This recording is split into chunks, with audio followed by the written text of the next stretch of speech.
Did the gas shortage affect you guys in any way? Were you... It just affected me driving my normal car. Because one of the times I had to go to Charleston, and I called the customer, it was like a subcontract job. I was like, if I can fill the Excursion up with diesel before I leave, because it's got a 40-gallon tank. It's a big tank. I knew I could get there and back. Yeah. Without refilling. So I was like, if I can go and not, if I can find diesel before I leave, then I'm good to go. That's the only time it really affected me. I feel like the media hyped it up on purpose. I think it was worse than it actually was. The media made it look worse than it actually was. Well, I think that it was literally, this is my conspiracy theory. Mm-hmm. They wanted to make some money off gas really fast. And so they had this gas shortage. And I know that someone hacked a pipeline. Yep. And everyone's like, it was Russia, but I'm calling bullshit on that. I'm like, if anyone hacked it, it was someone here. Yeah. Probably the CIA. And the pipeline's shut down, oh so conveniently, and no one can get regular gas, but diesel's okay. Yeah. And I'm like, whatever. But for me, it just feels like a giant ruse. Yeah. Like another ruse post-COVID. Yeah. It was just like, it almost feels like a chain of events that was predetermined back in like 2018. Yeah. I can see that. To plan for a way to, one, get Trump out of office, which is whatever, but then also they had a whole lot of other things that they wanted to bring in, like these new normals. New normal for gas being this much instead of this little. New normal for people who are supposed to wear a mask everywhere they go. Yeah. Well, that didn't work out, did it? Not for me, it did. And so, like, I feel like it's just this giant, someone's playing games. Yeah. And it's from the top down. Trying to see what they can do. What they can get away with.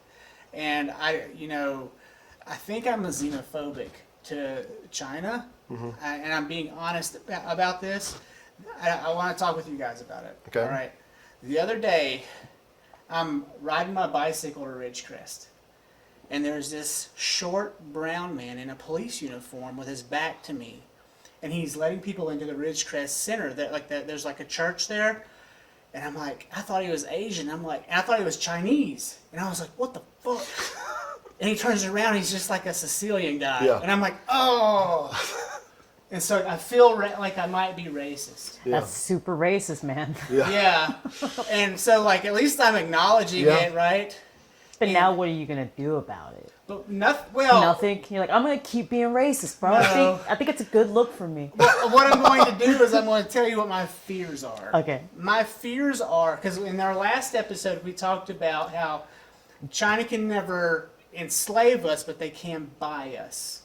My fear is that China will buy our police departments. China will like somehow find a way to take advantage of a police department that is on the fringe because we have this whole anti-policing thing now. And they're going to be low budget, and then some Chinese businessman is going to come in and buy the... Do you think they're going to buy the police department, or do you think that through slowly buying up, like, we all know that, like, Microsoft is in the hands of, like, China, you know? So do you think that, like, slowly buying up these giant corporations, that that is the new way of enslaving people versus, like, divide and conquer in, like, Alexander's day or, like, Caesar's day?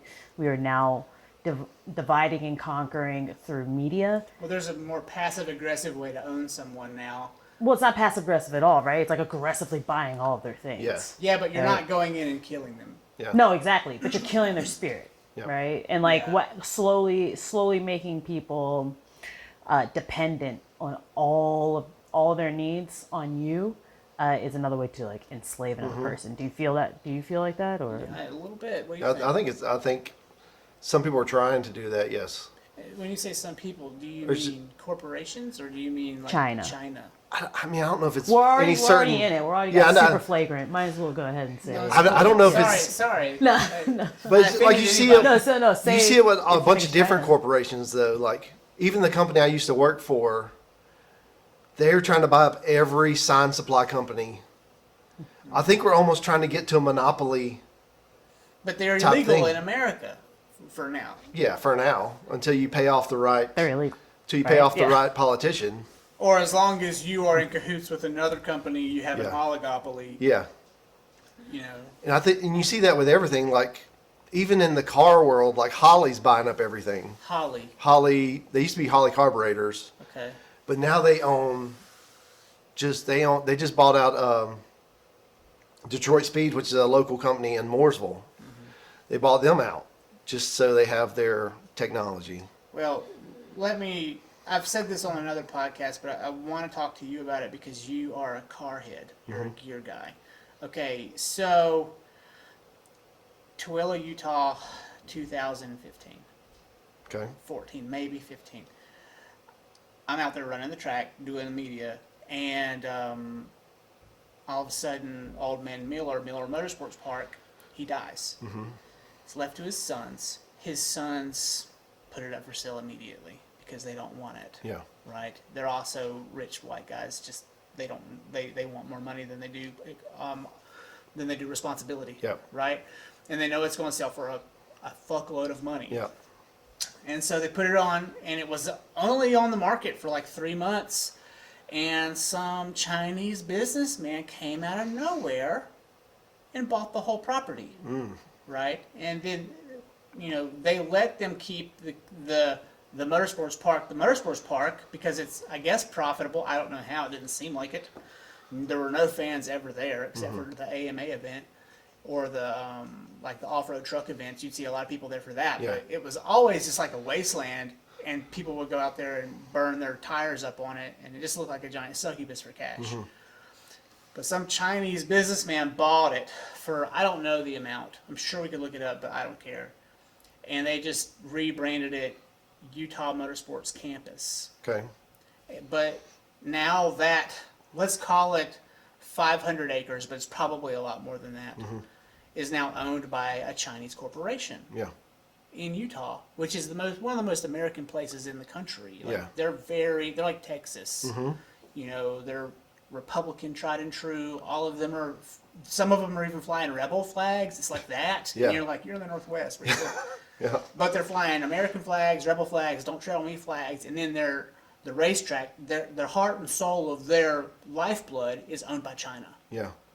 What do you think? Oh man. I mean, you can't really limit who you're going to sell something to, but I mean, it does take a lot of money. I mean, and it takes a special person to buy it. I don't want to say that they can't own it, but I'm glad that they bought it and kept it open for motorsport stuff, because a lot of them get bought out and sold or shut down. Seems super strategic though, just But in it case. is right in the middle of the country in Utah, and They're also buying up a lot of things in Oklahoma. oh yeah, Yeah, the Chinese. Again, my fear is that when shit hits the fan, it's no longer a racetrack, but a landing zone Yeah. for military. I didn't even think about it that way. So You're going full red done. yeah, Well, they own the land. They can do what they want. Yeah. And if they want to drop in a police force to make sure that their corporate property is safe, it's their right to do that. Yeah. Never mind the nationality of the police force. yeah. But then what? I mean, that's true. I've never even thought about it from that aspect, because I'm sure there's a drag strip or something there you could make into a landing strip real easy. I mean, well, Rocky Mountain Raceway, Yeah, but that's not part of the same thing. yeah. Talk to me though. Are my fears unfounded? Should I be less of a prick on this issue? Because I feel strongly that things are kind of going in a south direction Yeah. right now. Truthfully, I've never even thought about it that way. I'm not, that like a Yeah, we don't know everything. conspiracy theorist, but yeah, I mean, I could see it. I mean, that is buying up that much property in the middle of the country. You could do whatever you want. That's the American way. You can do what you want with your property. It's like they're taking our values and turning them against Yeah, us. using them against us.